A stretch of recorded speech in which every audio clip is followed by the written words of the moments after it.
All right, welcome to Believe in Clemson Football. I am Will Vandervort. That is Alex Dodd. We're back. From here on out, you'll see our ugly faces every Tuesday night. From here on out, I know everybody out there is excited to see the beards. Is that what we should change it to? Believe in the beards. Believe in the beard. Let's go. We can get Britt Kiesel to join us on the we can podcast. we can only have guests on the show who also have beards. Eric That could be a new McLean, thing. Yeah, Jordan Leggett. Who else have we? I mean, it seems like everybody we've had a beard. yeah. We've had a Even lot of Even beard back in the day guests. when LeVon was doing it with me, we had a beard, you know? Yeah, that's the way we do it. And hey, you're going to see us every week now because I mean it's football season. Let's be honest. Talking season is done. And it's football season. It's time to spot a ball here in just a few weeks. Honestly, let's do this thing. Yeah, absolutely, man. We got a lot to do. Today's show, we're going to talk a little bit about ACC football kickoff. I was there last week, and yeah, I know. Don't need to mention that. And then ACC football kickoff, and then we're going to talk about my team that I voted for on the All ACC team, as well as as well as Clemson to the SECs or something there for that. We'll talk a little bit about the Clemson love that ESPN is given right now, and not just ESPN, but a lot. It seems like everywhere right now, and I know it's got Clemson people nervous. We'll talk a little bit about that. So we got a lot to go over. By the way, ACC will release its all ACC order. Team order, preseason team probably tomorrow. I'll give you mine tonight, who I picked. If you followed me on the Clemson Insider, it should be no surprise of who I picked because I put that out there a couple of weeks ago, what order of finish I was going to pick. So have that a little bit too. And so, but Alex, I want to hear before we get too much into it. You actually got to do something that is on my bucket list. I haven't been able to do it yet. Last week you went on vacation when I was out doing ACC Media Days. Where were you, my friend? And what is it that I would love to be doing? I took a nice little trip to Chicago, so that was a blast. I'd never been there before, but the highlight of the trip got a day game and a night game in Wrigley Field. Got to see my Red Sox play and unfortunately lose. I tried to convince Rachel, my wife, to go on Sunday, and we would have seen the Red Sox win in Wrigley Field, but I guess 3 games in a row wasn't in the cards, but man, it was a blast to be in Wrigley. I've been to Fenway before, obviously, and I still think that's number one, but Wrigley a close second. I mean, it's just a cathedral of baseball. If you love baseball, if you love sports, it's a venue you got to get to. Will, I don't know how you haven't been there yet, so we might need to make that happen next summer. Yeah, I mean, I've been to a lot of places, but for some reason, it just hasn't been able to. I haven't been able to cross hairs with it. You know, I have been to Chicago before, but the of course, when I'm there, the Cubs weren't playing, and so it kind of sucked. You know, I wasn't going to go obviously if they weren't playing. I want to go see a Cubs game in Wrigley Field. So That was like the first 2 times I went to Boston. The Red Sox were out of town. And I was like, this is horrible. Like, this is a wasted trip. I didn't get to see the Red Sox in Fenway while I was there. Exactly. And I've been to Fenway Park. I've seen the Red Sox play in person, and that was awesome. And I would love to do that again someday, but I've done that before. So I've been there, done that. Haven't done it in Chicago yet. So hopefully I'll get that opportunity to go do that.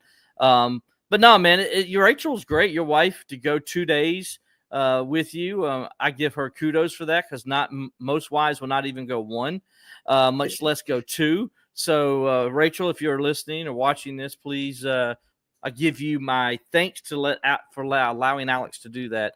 You are definitely different when it comes to wives. And she had a blast too. She loved. Well, Rachel always does. That's one thing I'll say about her, man. She takes the best of the situation and makes the best out of it, right? She really does. Whether she wants to do it or not, she makes it a party, and that's what's always fun. Rachel. And that's the thing too. Like the second game, we were sitting in the bleachers in the outfield, and we waited in line for 2 hours. Boy, it was hot that day. It started out, it was raining all morning, so that sucked. And then it was super hot by the time we got over to Wrigleyville and waited in line to get in. But we got in, and we're sitting on the first row on the right field side of the bleachers.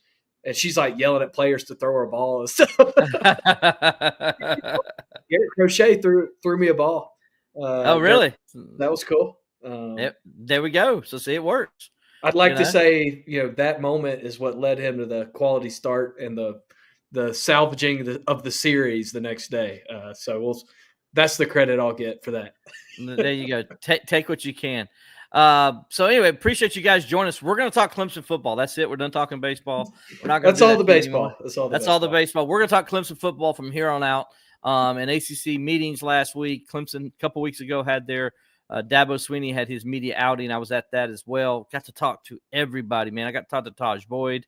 I got to talk to DeAndre McDaniel. If you've been following my stories on the Clemson Insider, I got some other couple of great stories of coaches I talked to that we don't always get to talk to, Alex. And then we got to talk to a lot of the staffers. And so I appreciate Coach Swinney and Ross Taylor, the Clemson Sports Information for Football, for allowing us to have those conversations with those other coaches as well. And, it was good. It was fun, and learned a lot of things there in that day as well. And then went to ACC Media Days and got to do that. So appreciate it. And so with that said, because I've been talking about who I was with, but our podcast is sponsored by the Clemson Insider, the most complete coverage of Clemson athletics and recruiting. Go on over to the ClemsonInsider.com. You can see all my stories.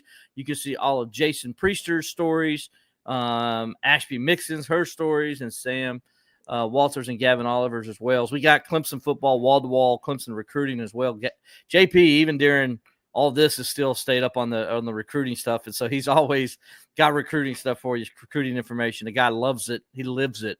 Really does. So go on over and check us out at the Clemson Insider, your complete coverage of Clemson athletics and recruiting.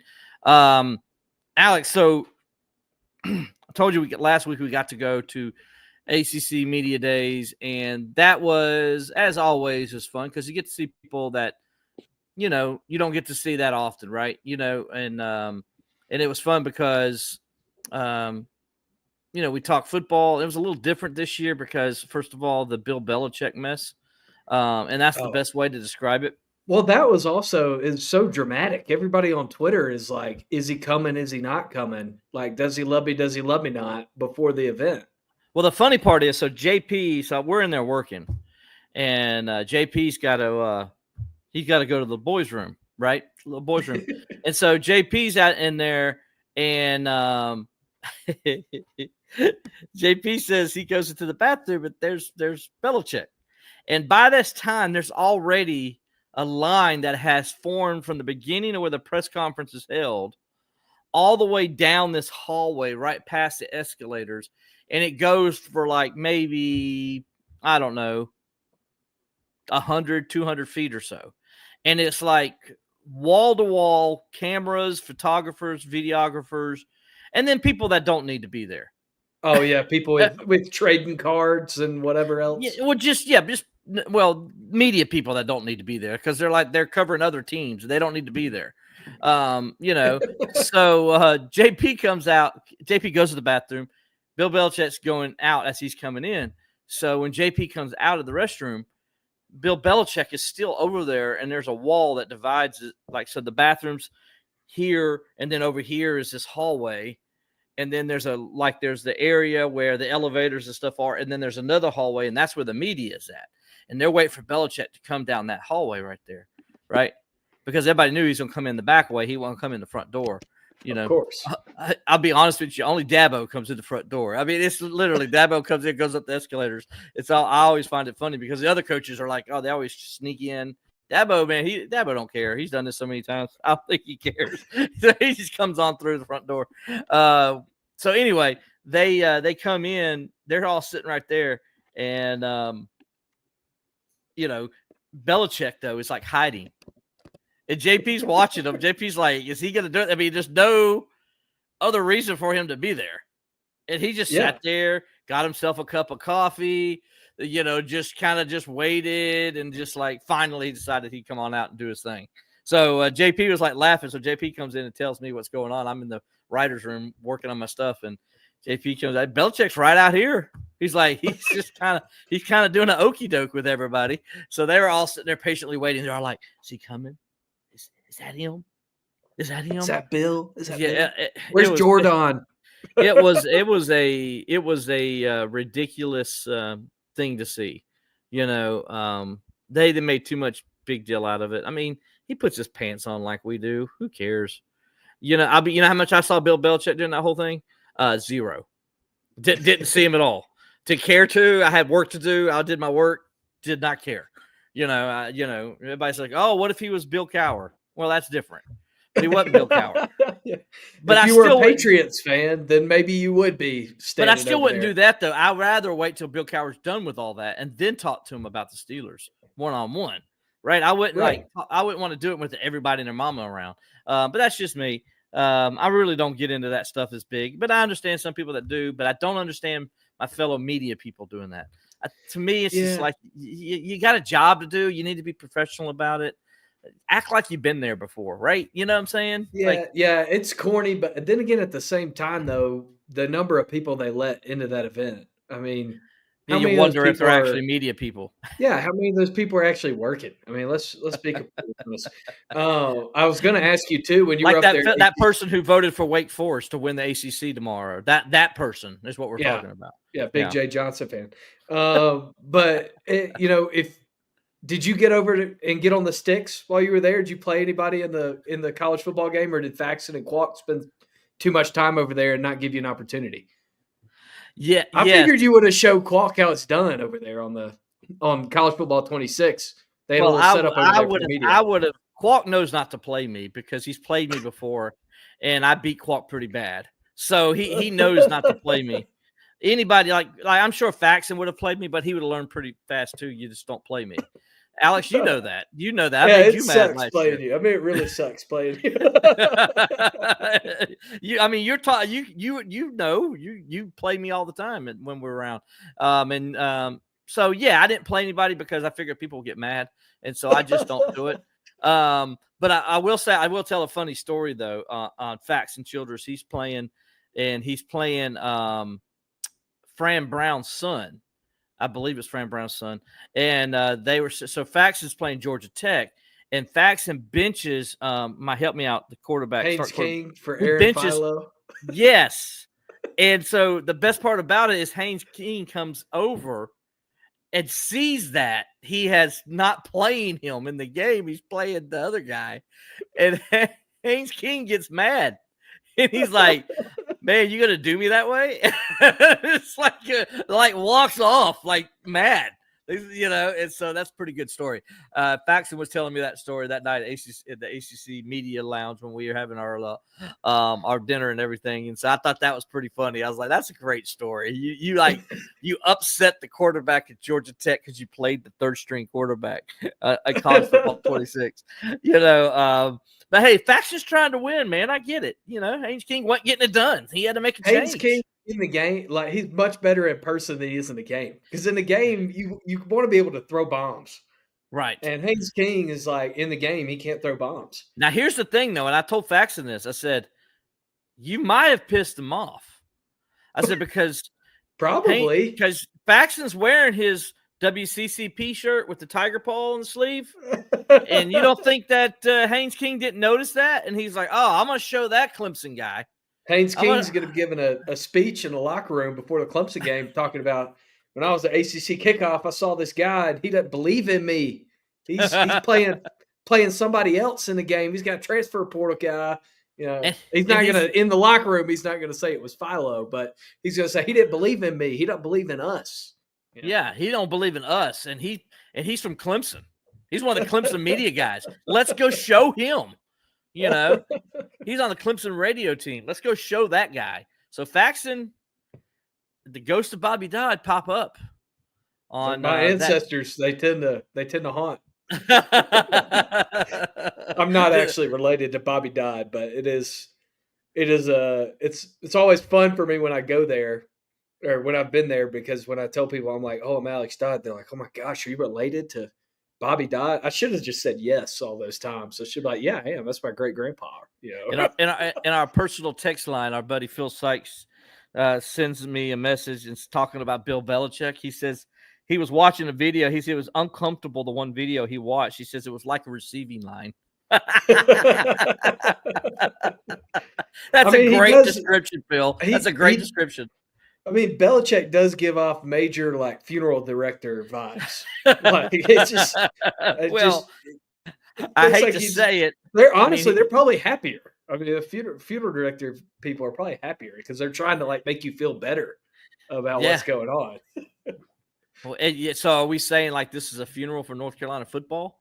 It could be. I don't know. They're because they're I don't know what to think of them, which is why in our order of finish, Alex, in my order of finish, I'll go ahead and go over this and we'll get that started there. So they asked us to rank them 1 through 17. Okay.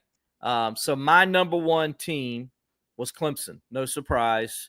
Obviously, Clemson is the favorite to win this year. My number 2 team, and Alex, it's the same 2 that I picked last year at this time to play for the ACC championship. A bit of a change of heart there. Yeah, so I went with SMU to play Clemson again in a rematch of the ACC championship game from last year, which I did last year. I picked the same matchup again. I got Miami at number 3. I got Georgia Tech, who that Clemson game could change everything because Georgia Tech is I got number 4. I got them going 6-2 this year in conference play. So they were and Georgia Tech too. I mean, we talked about this a few weeks ago on the podcast. That like upper echelon of the conference, like 1 to 4. Yeah. Especially like Miami, SMU, and Georgia Tech.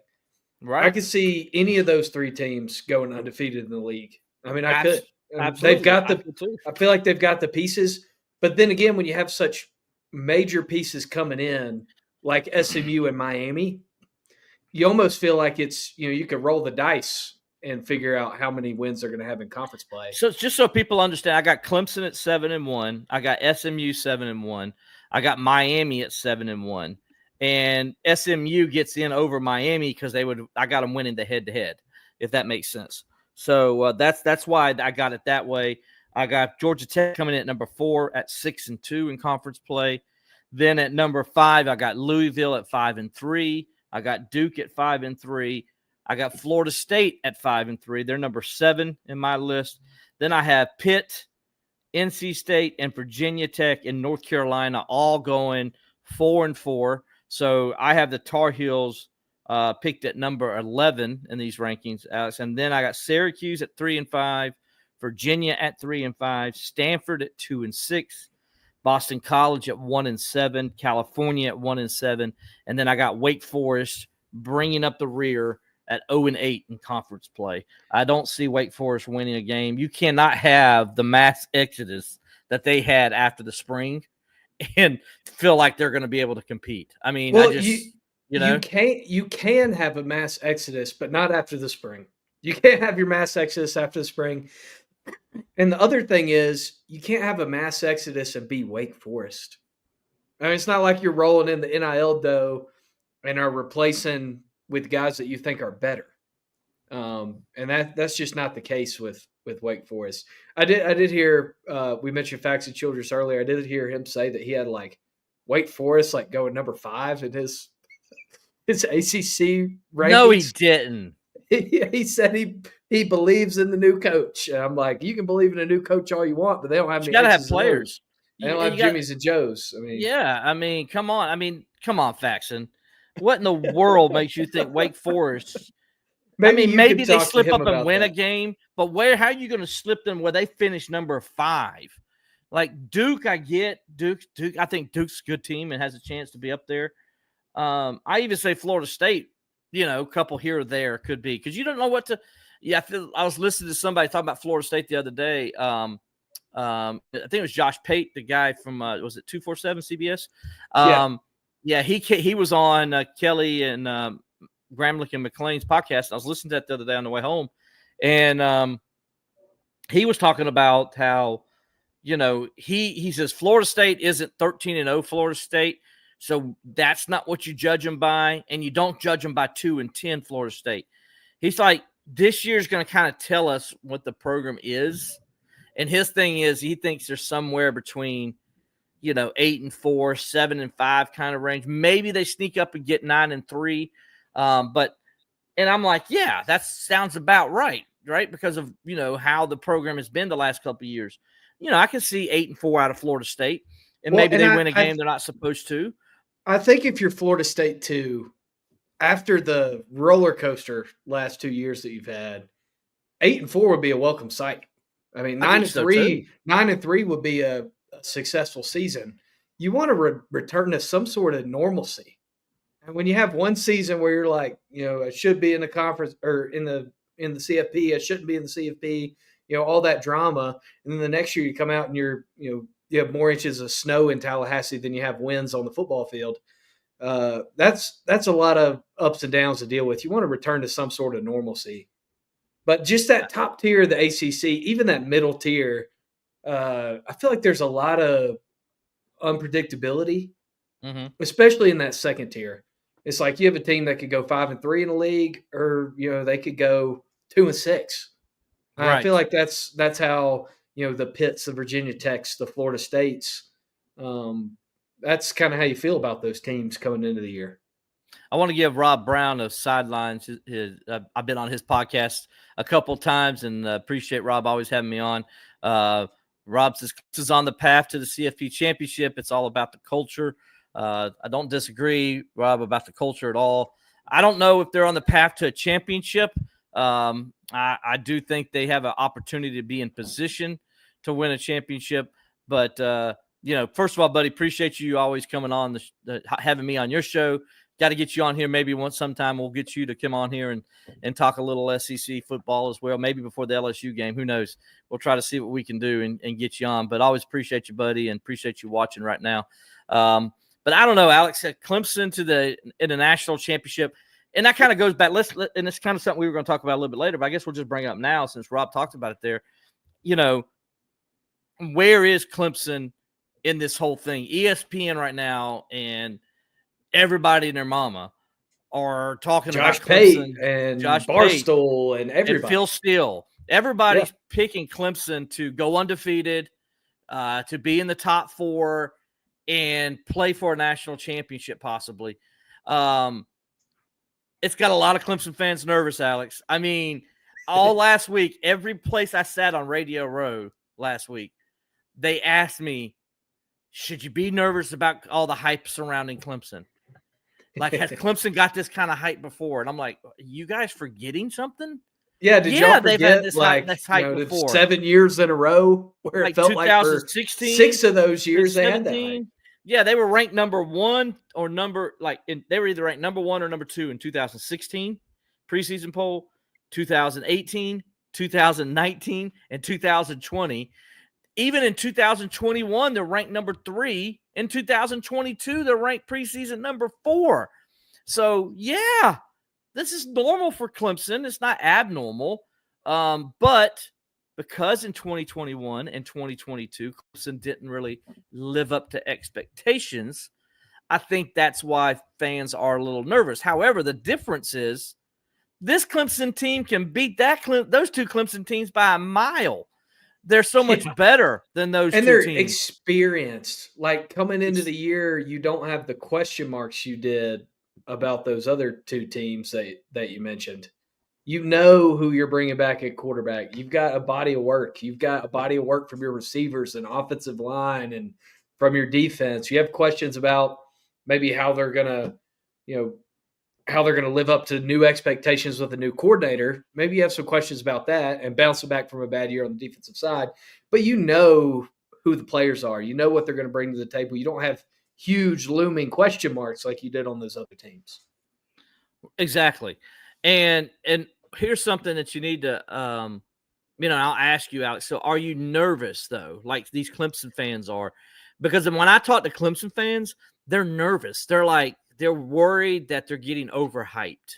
Or do you have that sense of worry? Well, I don't know that I have the sense of worry, but there's definitely uneasiness. Like, growing up as a Clemson fan, I don't know, you just kind of expect to be part of the little old Clemson conversation.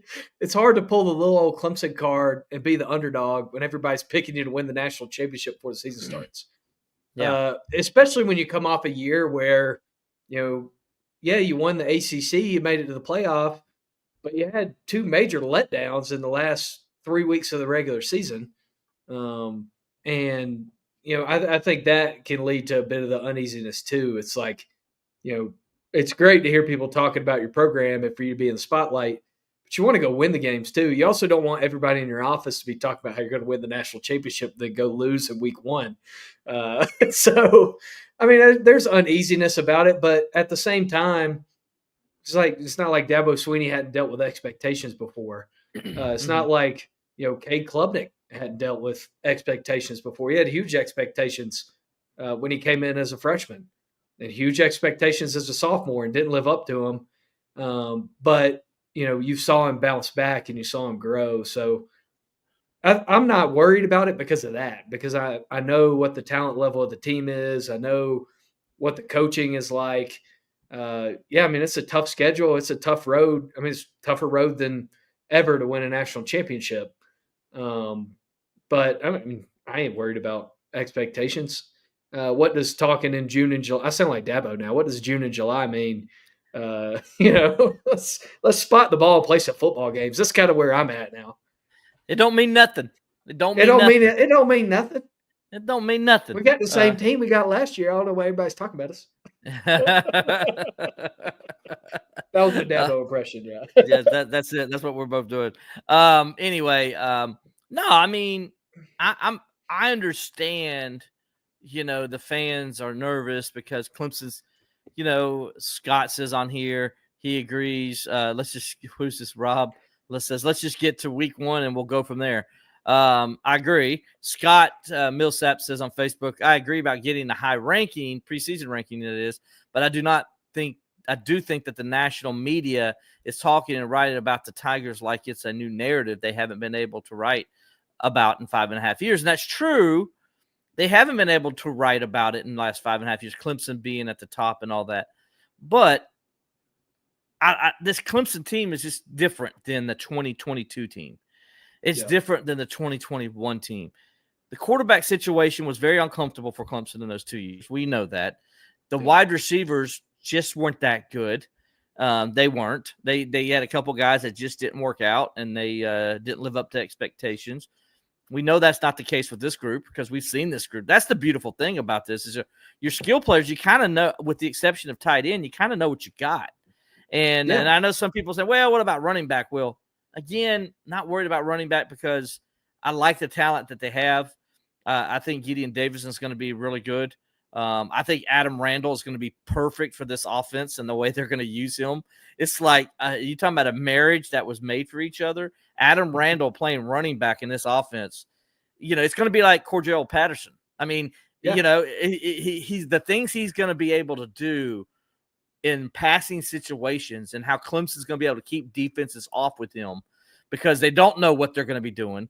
Like if you're LSU and you're getting out there in week one and you're a linebacker or safety and number 8's in the backfield, and he will be, you're thinking, okay, is he going to get a handoff here or is he going to run a wheel route?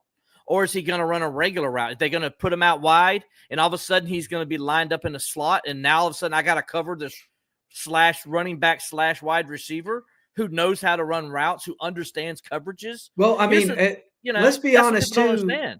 Adam Randall is a dream running back for an air raid offense.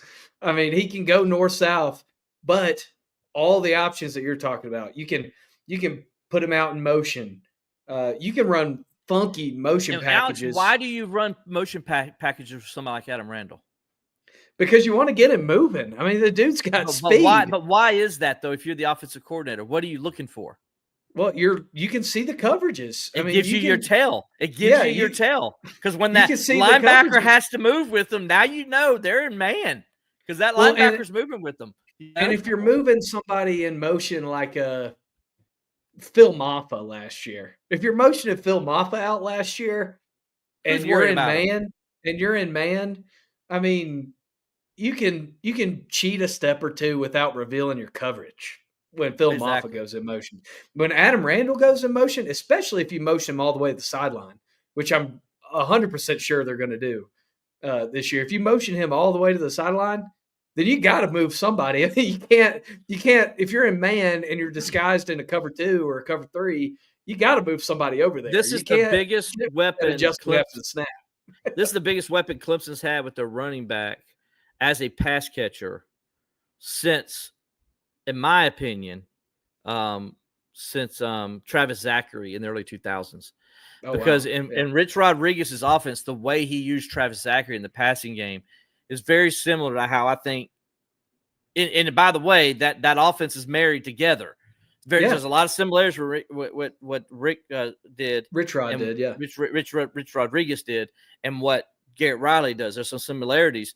And one way they do it is how they use their running back if their running back has this type of skill. Travis Zachary, as great as C.J. Spiller was as a pass catcher, but C.J. only ran a couple routes. Travis Zachary's route tree was a whole lot bigger, and they used him in a lot of different ways, and it really allowed that offense to really be what it was, right? And I think that's what Adam Randall brings to this offense is just that you could do so many things with him.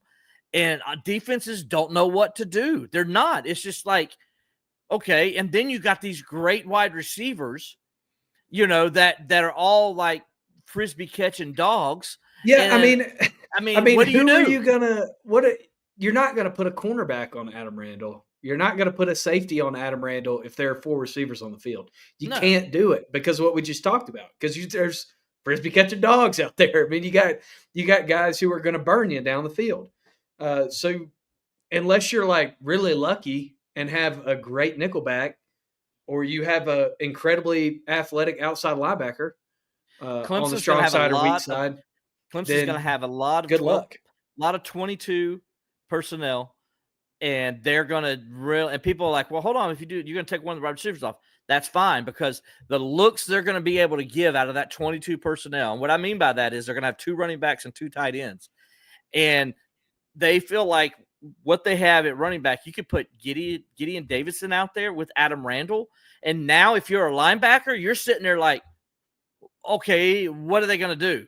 Because they can run the ball with either guy, but they got 8 out there. And if 8's on the field, I know he potentially could go out for a pass. And so, Alex, you sit there, you come out in 22 personnel, and then you move Randall out. Like you said, you move him to the far side. That takes that safety away. Right there. Now that safety's totally gone. And so now if you're Cade Klubnik, you're like, okay, there goes the safety. I got now 1 safety high at the most. I got the whole entire middle of the field open for me. And the other thing, too, you saw last year, let's go back to Cade Klubnik for a second. You saw last year how much Cade Klubnik grew in his ability to read a defense. And you really saw him pick apart defenses and pick apart coverages, especially when teams weren't able to disguise very well. Mm-hmm. Or they didn't have the personnel to where disguise made a difference. That's going to be exacerbated this. I mean, having Adam Randall on the field is going to make things so much easier for Cade Klubnik. Yes, it is. Because you just can't. I mean, you can only disguise for so long if you put that guy in motion.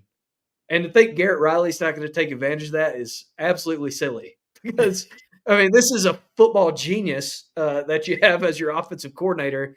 And he's going to take advantage of it as much as he can. And the other thing about Adam Randall, too, you saw in the Texas game, he can run north-south. He's not scared to run between the tackles either. So it's not like you're just putting him on the field to be a wide receiver.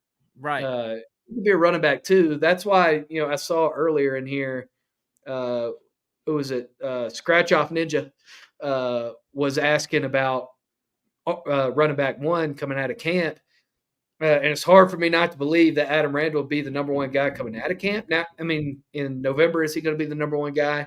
Mm-hmm. I don't know. I think I'd probably say that Gideon Davidson would maybe be number 1 in terms of carries, or somebody else. Maybe Jay Haynes is number 1 in terms of carries. You talking about the end of the year? I'm saying at the end of the year. I mean, yeah, but here's how I think it's going. Adam Randall's going to be your number 1 running back coming out of camp. Absolutely. There's no doubt about that. Absolutely. Gideon Davidson, I think, is your number 2. We don't know right now with Haynes where he's at. He's going to start practice, but he's going to be limited what he can do. We don't know. Dabo's going to kind of let him see what he can do.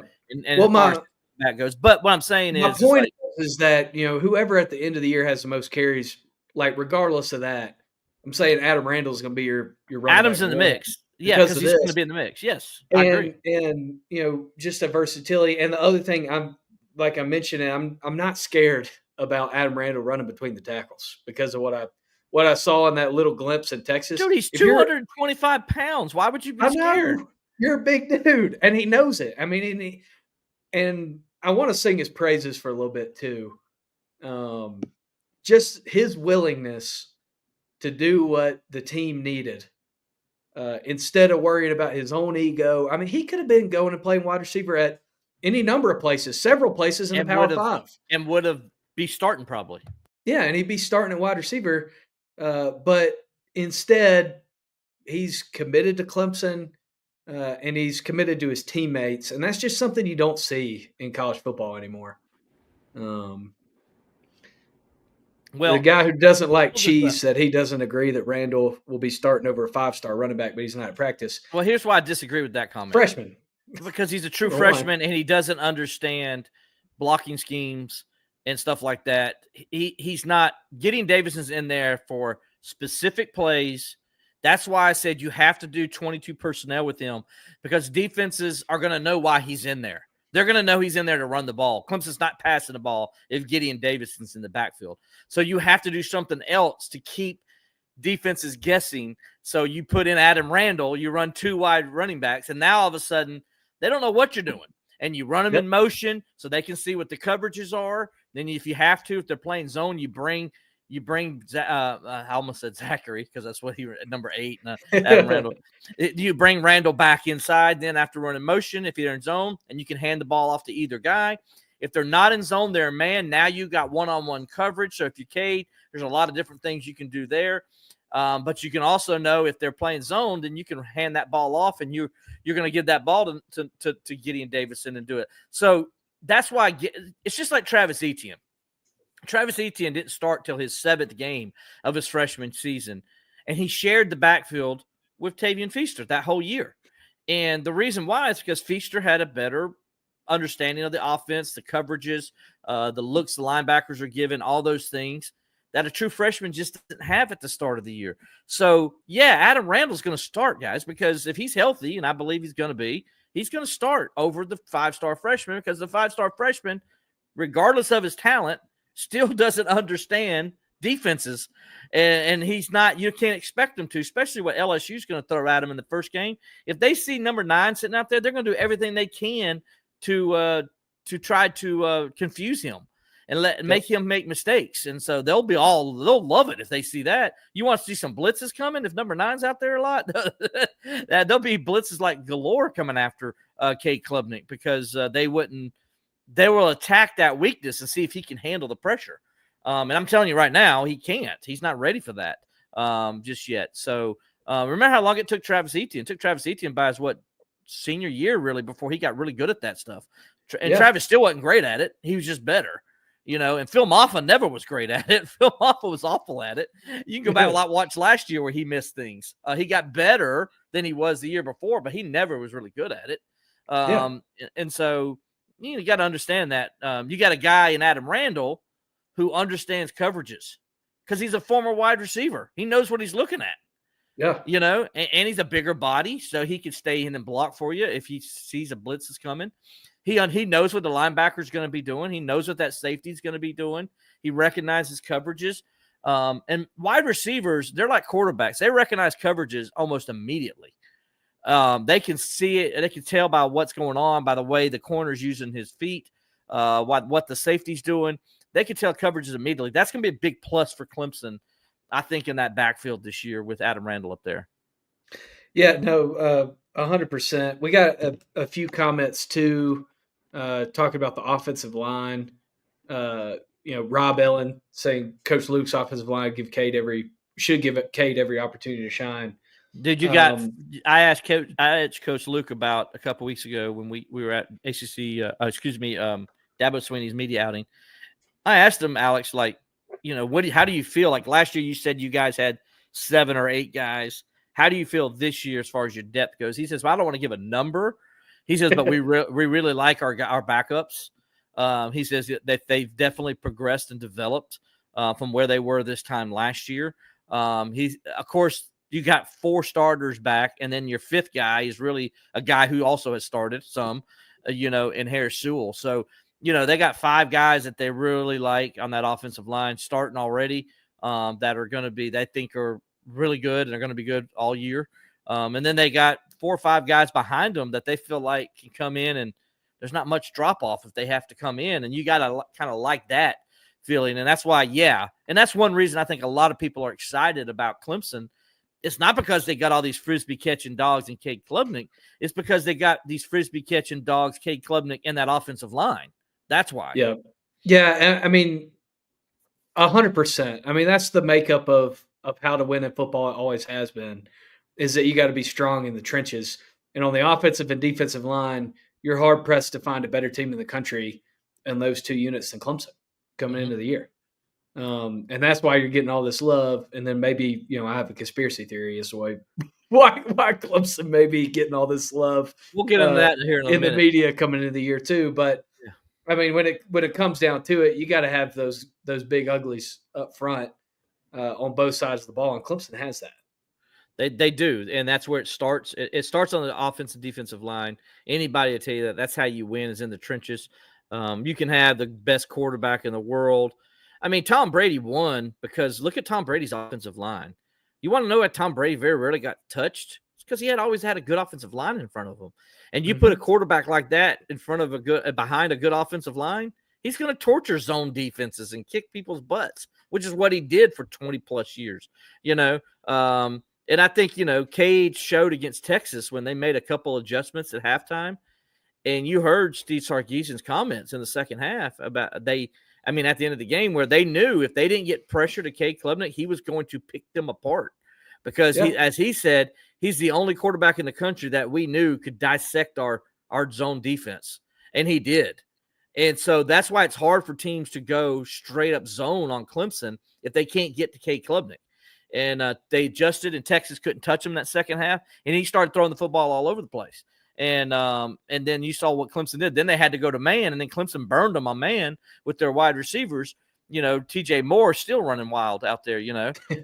So that's now you throw in Adam Randall in the backfield, and then you're like, oh my gosh, and you're like, that's another problem for defenses to have to deal with. I'm interested to see who's going to be the starting tight end, because you hear Bentancur is a guy who.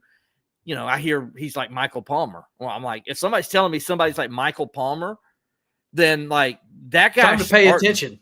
Time to pay attention. That guy's starting because Michael Palmer was the most technique guy that you've ever met. Like he knew how to get open, he knew how to block, he knew everything he needed to do to make that tight end position be elite. And he's going to help a lot of guys if that's the case, because then Olsen Pat Henry is a guy who's very talented. Look at what we saw from Olsen Pat Henry last year. Yeah. I mean, at the end of the season, the growth step he took last season was unbelievable. And if he continues on that trajectory, then you know what you're getting from him. Then by the way, then you got Josh Sapp, who is basically like Adam Randall. He's a guy that's sits out there 6'2", 220 pounds, listed as a tight end, but really he's a wide receiver. So he's another weapon you throw out there that can run routes and do different things. And so I think they're okay at tight end too. I like the talent. I like the mix that they have. And so that's why they can play a lot of 22 personnel, in my opinion, because they have a tight end or a couple tight ends that can play that role of pass catcher. So you think you're taking a receiver out, but you're really not. Can you see, you're saying you can bring Olsen Pat Henry, who's really good also at blocking. You can bring him or Bentancur in, right? And then have Josh Sapp in, and you don't lose much, in my opinion, as far as what you're doing schematically, what you're trying to get the defense to show you.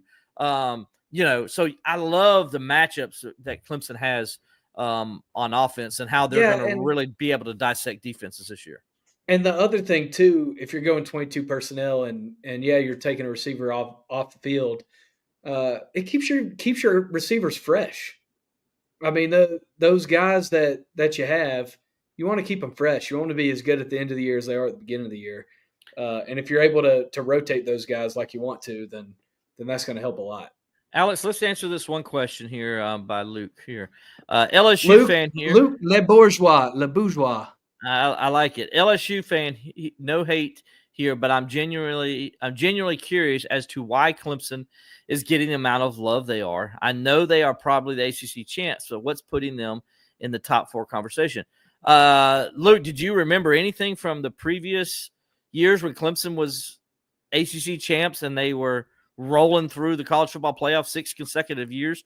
By the way, Alabama didn't do that. Only Clemson's the only team to go 6 consecutive years in the college football playoff when it was just 4 teams. So winning the ACC, Clemson has that reputation, and I think people know it, that if Clemson's good, like people think they are this year, then Clemson's going to be right there in that conversation. And then also it helps, Luke, that Clemson plays teams like from the SEC like LSU in the non-con. So it's not just they're playing ACC teams. Clemson goes, they play LSU or Georgia, Auburn, or Texas A&M or Alabama. Look and see who they've beaten, in the last 10 years from the SEC. Clemson right now has more wins of any non-conference opponent against the SEC than any team in the country outside of the SEC. They're 14-9, I believe, overall against SEC teams during that stretch. As again, they're not playing Mississippi State. They're playing really good SEC teams in Alabama and LSU and Auburn and Georgia and Texas A&M. They're playing the best teams in the SEC in the last 10 years during that stretch. So that is why Clemson gets the benefit of the doubt. It's not because they're ACC champs. It's because they're ACC champs and everybody knows what Clemson can do. Clemson has that reputation. They've beaten Notre Dame also. Throw Notre Dame in there, as they've beaten regularly as well. So I hope that answers your questions on that. I know you said I just went back and watched the Louisville game to watch Tyler Shuck, and he torched the Clemson defense. Well, he did, but it wasn't a healthy Clemson defense. Nothing. First of all, Shuck did a great job with that offense that night, and Louisville had a great game plan. Well, yeah, Louisville set it up on the ground. They set it up on the ground. They set it up on the ground, and that allowed and the reason because Clemson's left defensive end position was horrible all year. They had nobody there, and teams exploited that. That's why everybody ran the ball in Clemson. To give you an idea, and we appreciate you watching the podcast, Clemson allowed 4.7 yards per carry last year, which is the most yards per carry by a Clemson defense since 1975. That's how historically bad Clemson was last year against the run. And teams like Louisville exploited that, and that allowed them to set up their passing game and torch Clemson the way they did. That's just great scheming. They got a great head coach, and that's what great head coaches do. That's why Dabo Swinney went into the portal this year and got Will Helt. So he's like, I got to get somebody we got to shore up that left side of the defensive line because they were just killing us last year. And so that's what they did. They went out and got Will Helt. They got a couple other guys that they developed that really didn't play much last year that they think have a chance to be really good as well. So appreciate you, though, checking in with us, man.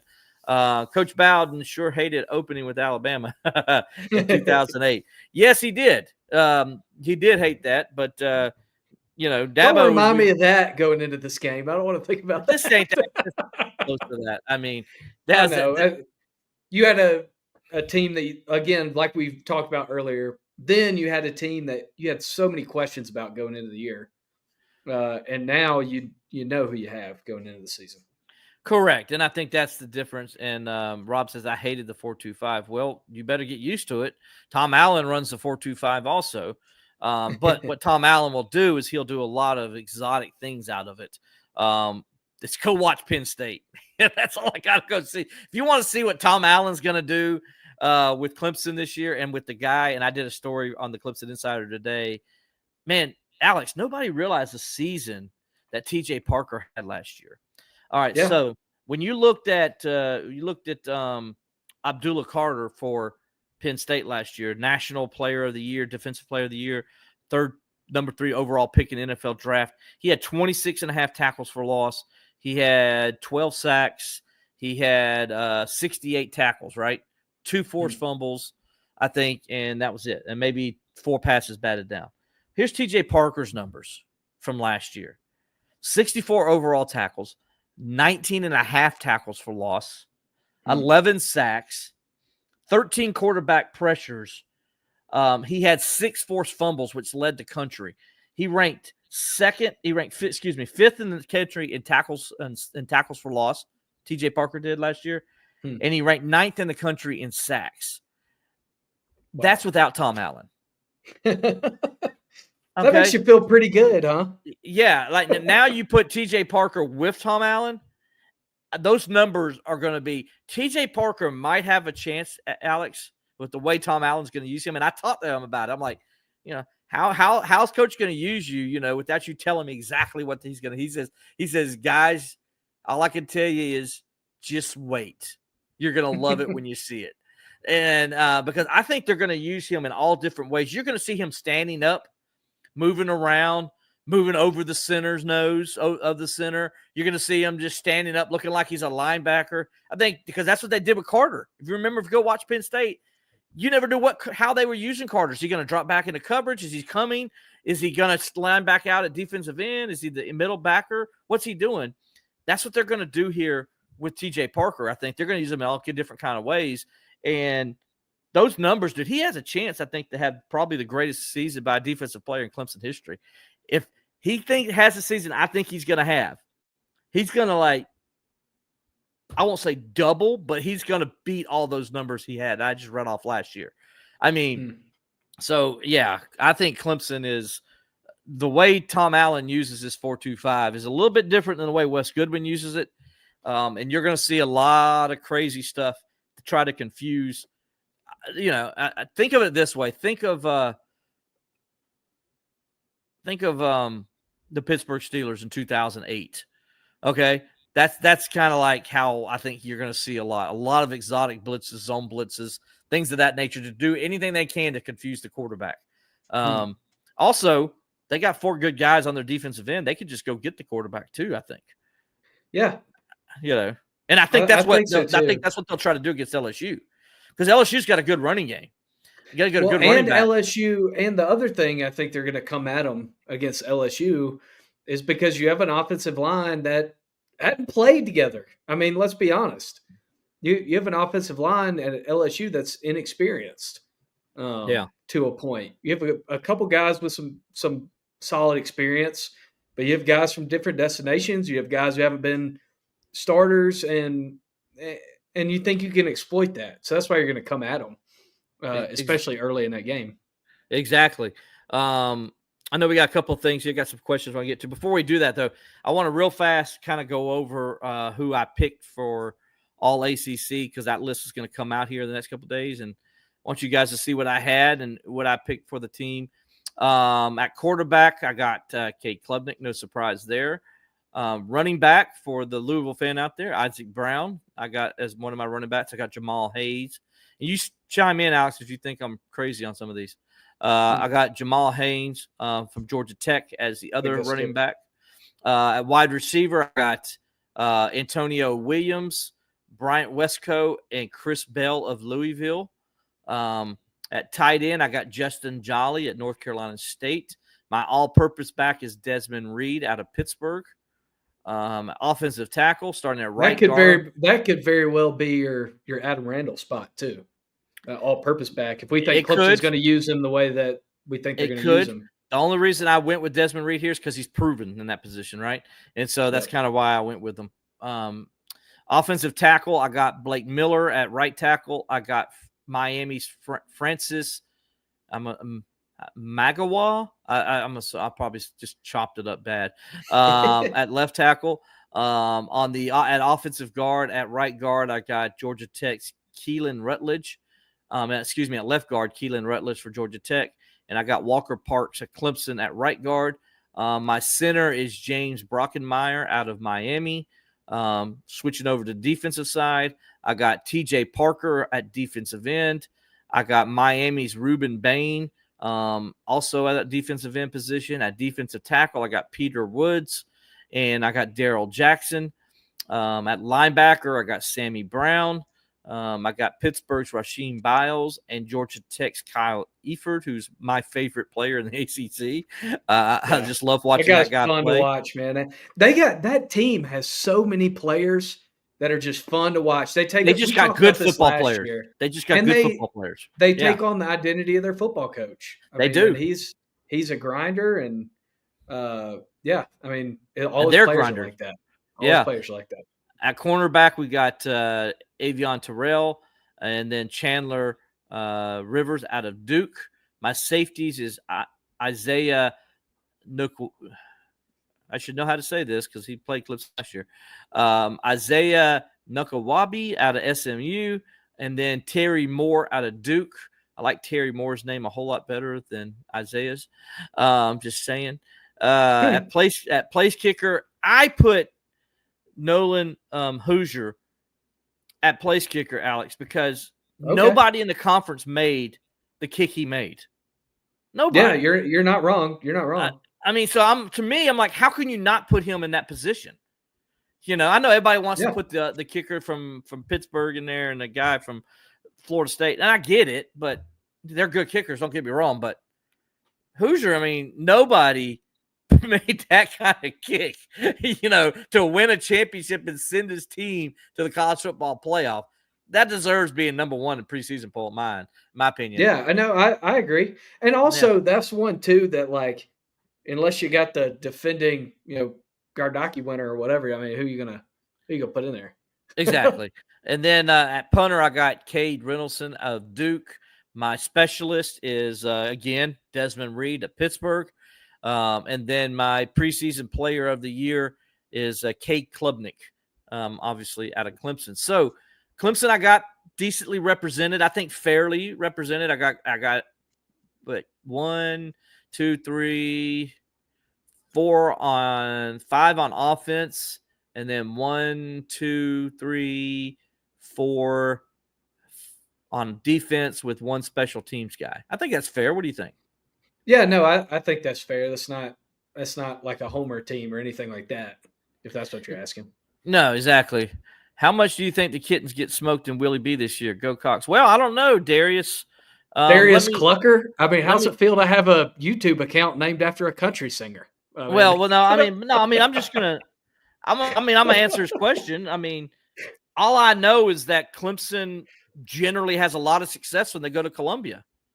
I mean, I think, let me see, 1987, 2001, and then the 3 years. So that means only 5 times since 1977 has South Carolina beat Clemson at home. So I mean, you'd be more worried about South Carolina coming to Death Valley in recent history. I like Clemson's chances to go to Columbia and win. I think Clemson's got the better overall team. I think South Carolina's got the best player in college football who could be, and I'm going to be honest with you, I think Lenore Sellers could be a Cam Newton. He gives South Carolina a chance to win every game this year. He really does by himself. Keep in mind, how bad was Auburn the year after Cam Newton left? Yeah. They were bad. Yeah. They were bad. Cam Newton is the only reason why they won the national championship. He's the only reason. Do I think South Carolina's going to win the national championship this year? No, because I think it's hard to ask your quarterback to play that many games and have to run the ball and do those things that many times and win a national championship. But do I think South Carolina has a chance to be a very good football team? I do. And they will be a challenge for Clemson. But I think Clemson's got the better overall roster at this moment than South Carolina. And so if you're asking me on this date, what day is it? July 29th? Is that right? Am I thinking of July 20? Yeah, July 29th. I think Clemson beats South Carolina right now. Yeah. But we'll see. We got a long time till late November before this game is played to see what's going to happen. But hey, man, I like Darius coming in here. Appreciate you, dude. Appreciate you coming in here and getting in. That's what the rivalry's about. So I appreciate you, and I hope I answered your question and helped you out. I did want to say too, while we're talking about South Carolina, you give them a chance in every game because A, the quarterback, like you mentioned, the Lenore Sellers, but B, because they're a well-coached football team. Shane Beamer's a heck of a football coach. He's a heck of a schemer, and you give him a chance in every game because of that. So that gets you excited for the Gamecocks coming into the year too. Appreciate you guys getting in with a lot of questions today on the show. It makes it a heck of a lot easier to do this when you guys keep it rolling. I know Will and I were talking earlier about this that Scott gets in with. Heck, even Feinbaum hasn't found mean things to say. And it is a little weird. Clemson's getting praise from all corners of the globe. It seems like today, this offseason. Will, do you want to go ahead and get into that? Clemson getting praise from all corners of the football universe, including Switches the back SEC over, corners. Yes, I'm sorry. Switches back over, buddy. I had to go do something. I don't want a house burned down. I heard your smoke alarm going off. What's going on over there? Yeah, well, I've got something in the oven and I had to take it out, or so it's better not to have the house burned down. Really interesting. I didn't want the fire trucks to come here and everything, So anyway, sorry about that. So ask me that question again. I'm sorry. Yeah, do you want to close with kind of what we were talking about pre-show with, Clemson's getting praise from all corners of the football universe, including the SEC corners, which is interesting given some reporting that's come out this week that maybe involves Clemson. Yeah. So, last week during ACC, I guess it was right the day before North Carolina arrived at ACC Media Days, word comes out that North Carolina is shopping possibly for leaving the ACC. And then the next day it's reported that North Carolina is talking to the SEC and alongside Clemson as a possible other team that would go with them. And so because the SEC, if they did it, they're going to go in twos, obviously. Yeah. Because they got 16 teams right now. They would want to expand to 18 if they do. And, that's really all we heard from that standpoint. But I did find it funny that some of the people, Alex, have showed Paul Feinbaum, other people on the ESPN networks have all of a sudden this love for Clemson that's really come up in the last week or so. Love that wasn't prevalent in as much in 2016 or even going into the national championship in 2018, a new level of love for Clemson that maybe we haven't seen. Right, where Feinbaum even came out yesterday and says that Clemson is if you, because people asked him, I think, who would you pick? And so Feinbaum says, if I'm taking anybody, I'm taking Clemson in over Florida State, because in last year, you remember just last year, he hated on Clemson. And with this he said Dabo was done and, Clemson is washed up and Clemson's no longer a shell of itself. And he hated on Clemson. And so it came about now all of a sudden here we are 1 year later and Feinbaum saying, yeah, Clemson's the better choice than Florida State and Clemson this and Clemson that. And then it's not just him that's saying it on that network. It's others that are saying it as well. And so it's kind of crazy how, all of a sudden this, and by the way, Inside Carolina is the one who ran this story. They're with the I believe they're with On3 network, and probably most people are now. Yeah, well, they're really good. They're really good. They're really good. They got good reporters, and they really understand what's going on inside that university. They reported a lot of 247. 247. Okay, well, they're really good, and so they for them to report this, there's something to it. And so I think you need to pay attention and watch out what's going on. That's really all I can say on the matter. There are things that I know, but right now I'm not ready to go out and put anything like that out there. It's not good reporting if I do that. So I'm not going to put out there and have things that get speculated and rumors get started and stuff like that. I will just say this, that the people at Inside Carolina are good at what they do. And for them to put this out, they feel real comfortable with what they have and the information they have. And so you need to pay attention a little bit to it. You need to pay attention to it. It doesn't mean it's going to happen. It just means you need to pay attention to it. That's the best way I can word it. I just thought it was interesting, kind of the timing, that at the same time that this reporting's coming out, you have voices on the SEC network talking about Clemson, which is pretty interesting. Yeah, it is. And Reese Davis is high on Clemson, as Scott Millsap points out to us. So yeah, I mean, there's a lot of talk with it.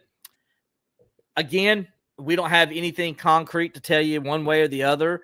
My best advice is just, keep following it, pay attention to what's going on. And then as things come about, of course, we'll be right there to try to help you guys on that, get that information and what is true and what's not true. So, go to the Clemson Insider. That's one way to find out what's accurate, what's not. We try to do our best on that stuff, but right now there's nothing really to report on the Clemson end at this moment. And that's the best I can tell you right now. So, but hey, it's going to be fun to kind of pay attention to. And I'm with you. I just thought it was comical. Like all of a sudden, all the Clemson getting all this love from the ESPN people. It's like, it is funny. I mean, it's different to see some of the love that Clemson's getting. I mean, it's just different than it's been before. My thing would be, before we get out of here, is like, how would South Carolina fans take it that if Clemson joins the conference? That's what I would like to know. Like, how would they, if it were to happen, how would South Carolina fans handle that?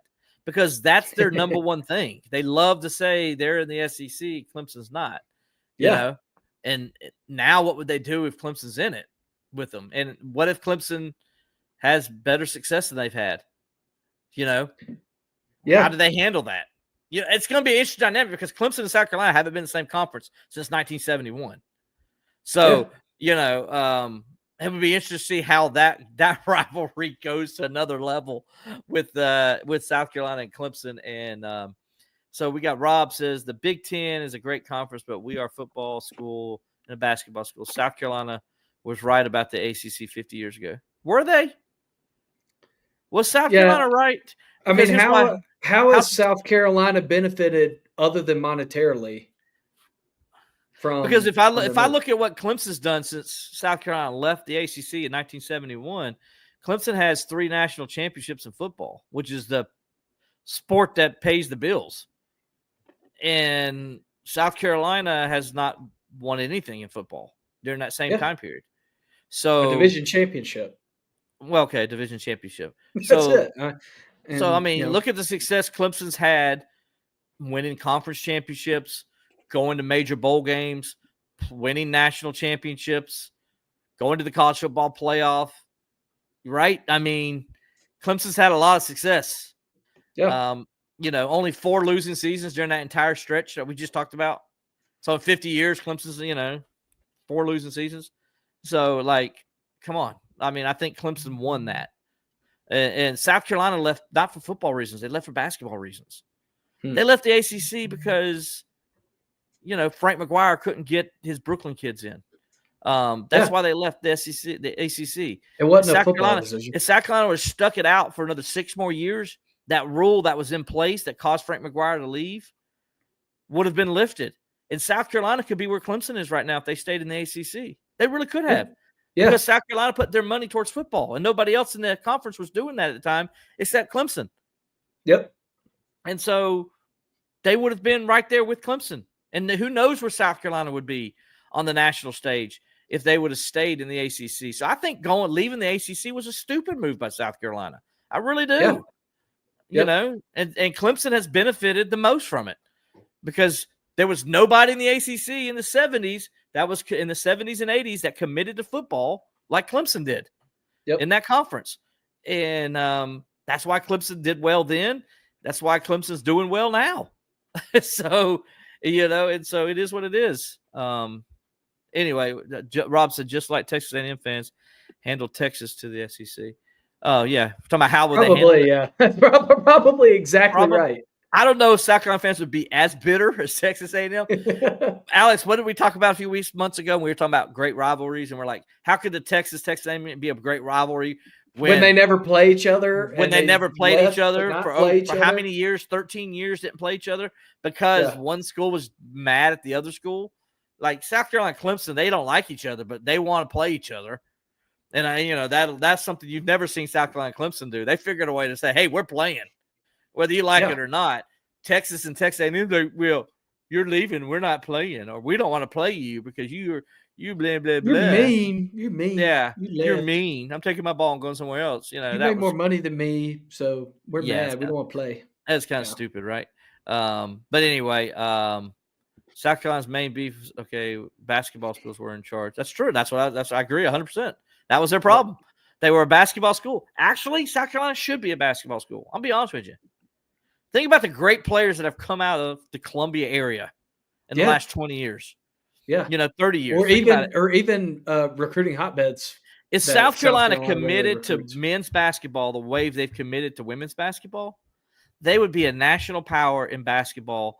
They would be going to Final Fours. They'll be right in the mix for championships. But you know what? They want to be a football school. And guess what? They're not the football school in the state of South Carolina. It's Clemson. It's always been Clemson. And they had a chance, but they messed it up because they like basketball more. And so they left the ACC because of basketball. Because in reality, they are a basketball school. They just denied themselves that. I don't know why. I just don't understand it. I've never understood it. I'm like, there's so much great basketball talent in that area, and they just never get it because they won't commit to basketball. Yep. Especially now in this era. In this era, if South Carolina invested, I mean, South Carolina would be one of two schools in the SEC that'd be investing money in basketball. Yeah. If they wanted to do that, but yeah, that could be a really good basketball team. Do you think Brad Brownell, even though I know the SEC's has some better years, but knowing the schedule, how the SEC plays the schedule and stuff like that, do you don't think Brad Brownell would be excited about joining the SEC for basketball? No, I think he'd love it just because he will. Because of the format and the way they play the net rankings and the way that the conference has supported its school's basketball endeavors by figuring out how to win and how to get in the tournament and how to get in the Final Four and how to get more how teams to be a high seed. Like, think about it. Clemson could be the 13th team in the SEC and make the NCAA tournament. Yeah. Where, only 5 teams made it for the NCAA tournament, the ACC this year. And Commissioner Phillips last week was very adamant about, like, he was asked during football was asked a basketball question. He says, "We got to fix that." Oh, when you hold the media day in North Carolina, that's what's going to happen. You're going to get basketball questions at a football event. Rob says, I won't say what he calls them, but he says the Gamecocks don't really care about winning. They only care about being SEC, bottom line. Some truth there. You got a Tennessee fan on. We do appreciate these folks from other fan bases getting on the. We do. We appreciate you guys, man. It's great having other. With Rev Share, I bet Coach Brownell is not a happy camper. Well, yeah, I mean, there's some truth behind that. But we'll see how that goes. I think he's just. What does he say? Tony Vitello sucks. Tennessee baseball coach. Tennessee baseball coach. I think a lot of Clemson fans would get behind that message, Luke LeBourgeois. I think it'd be a lot of Clemson fans that back you on that. I met a Tennessee baseball fan this week. Played for Tennessee. We went to their World Series where they beat Clemson back in 1995 in the World Series. Oh, nice. Was that the Todd Helton team? Yes, it was the Todd Helton team, and he actually. So the funny thing is, they eliminated Clemson in 95, and then in 96, Clemson eliminated Tennessee in the regionals. So to go to Omaha. And so anyway, I didn't realize they had that good little bit of rivalry back then, that Clemson Tennessee had. But anyway, I talked to him, and his name's Ed. He played for Tennessee then, and he's not too he's not too thrilled with college baseball these days. He doesn't like the shenanigans. The showmanship and the shenanigans. He's not a fan of it, man. And me and him kind of bonded about that because I told him I'm not a fan of that either. And I think it's a bunch of junk and they need to stop that stuff. And he's with me. He's like, he won't even watch a game because of it. And this is a guy who went to Omaha. This is a guy who played college baseball, at the highest level. And he won't watch college baseball today because he says they've lost what college baseball is about. And I don't disagree with them. I told him that. I said, I love college baseball, but I don't disagree with you. The shenanigans, they got to stop with this. When you hit a base hit, you hit a base hit. Yeah. That's all you did. You did your job. You did what you're supposed to. Yeah, and nobody was scared to get out to advance the team's cause. Now you got guys who don't want to hit a grounder to the right side to move a runner over. They want to hit a home run instead. They end up popping up to shortstop. that part of it, you don't have like team baseball anymore in college baseball. And I think a lot of it's that individual thing, kind of what you're talking about. It is. It is. It takes it away from baseball, college baseball, which that's what makes college baseball so good. Another thing that, let's just call it what it is, Alex, that NIL and the whole rev share stuff has changed. Yeah. And it's not just And college baseball. here we are. We just lied to you in the first 10 minutes of the program. We told you we weren't going to talk about baseball anymore, but here we are. We're talking college baseball, though. And I think everybody down here loves college baseball. Even the LSU, definitely the LSU fans do. And the Tennessee fan on here. I see people are going back and forth in the comments. Yeah. Talking about what their favorite college baseball team is. It is awesome. By the way, Luke, I hope you're coming to Death Valley here in a couple months, in a month or so, to come up to the game. I think you'll love the experience if you get the opportunity to. Clemson people are great. You'll love them. They love to party, and they love to hang out, and they're really nice, and they treat the other visiting team with great respect. So I hope you do get to come out. And no, it's not junior, because Clemson was first. So I don't want to go down that road. You can read my book, The Hidden History of Clemson. He was trying to be nice, Luke. He was trying to be nice, man. And you go and say junior. Look, Clemson was first, Luke. You guys didn't start calling it Death Valley till 1990s. We think so. That was an urban legend, though. We really don't know when you started calling it, but it wasn't before 1945. So anyway, Clemson is first. Clemson is Death Valley. Clemson allows you guys to call it Death Valley. So anyway, I mean, your stadium's loud and impressive. Nobody's saying that. It was just saying, right. You're very loud and impressive stadium. Right. Clemson's OG. Yeah. So, but I wish you could too. You would like it. You would like it a lot, and you would understand a lot more the Clemson traditions. And by the way, for the record, your own history book did say Clemson was first. Your own LSU history book did say Clemson was first. That's well documented. You can go to my website and find that story. It links you to that. I did see Will, our boy Eric McLean was. He was spreading the propaganda on Eric used my history book. He used the quote. He's like, in their own history book, he used the same line that you use all the time. Yeah, that's right. So it's definitely out there. Who was first? So anyway, it's hot out here. You can't blame us, man. It is hot out there. There's no doubt. It's hot here. But I can only imagine what it's like down there in the bayou. My gosh. Yeah, I can only imagine. In the bayou. So, hey, man, but I hope the LSU fans have a great time when they come up here. I know they're going to bring about 30,000 people that aren't even going to get in the stadium, that are going to be outside the stadium. I'm telling you, Will, you need to do an investigative piece and see what downtown Clemson is doing to bring extra beer into town that weekend. I mean, it's going to be a problem. On the Jello shots. Dude, I mean, these people, every time they go to Vandy, they drink Nashville out of beer. Like in Nashville, it's like all they do is sell beer. So I'm telling you, you need to ask some people downtown Clemson what they're going to do to keep up with the demand when all these daggum Cajuns come into town. Yeah, I don't know what they're going to do. I think that's a great question. So if there's somebody out there that works for the local newspapers, the Greenville News, the Charles Post Courier, the Seneca Journal, there's a story for you. What Clemson's going to do to accommodate the LSU people with their Jello shots and beer. Their affinity for alcohol. I mean, I think it's a great story. I think it'll be fun. The LSU people I've met though over the years have always been really good, nice people. I think, Alex, you went and hung out with them after the national championship game in 2020, right? I did.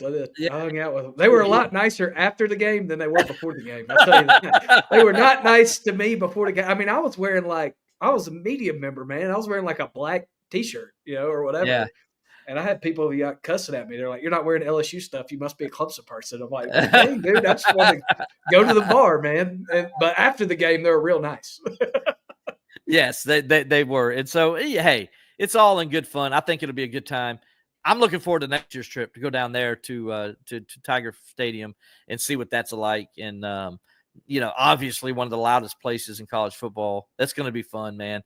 I can't wait for that. Clemson's probably going to get their butt whipped in it. next year because Clemson's losing everybody and everybody. Yeah, so LSU's losing a lot too. It'll be a completely different game. But it's a lot easier for the home team than the visiting team when you've lost that many people. So it's going to be Clemson better get it done this year because I don't know if they're going to be able to go down to Baton Rouge and get it done next year. Luke, we appreciate you again. Appreciate you getting on here. We appreciate you too, Knoxville, for getting on.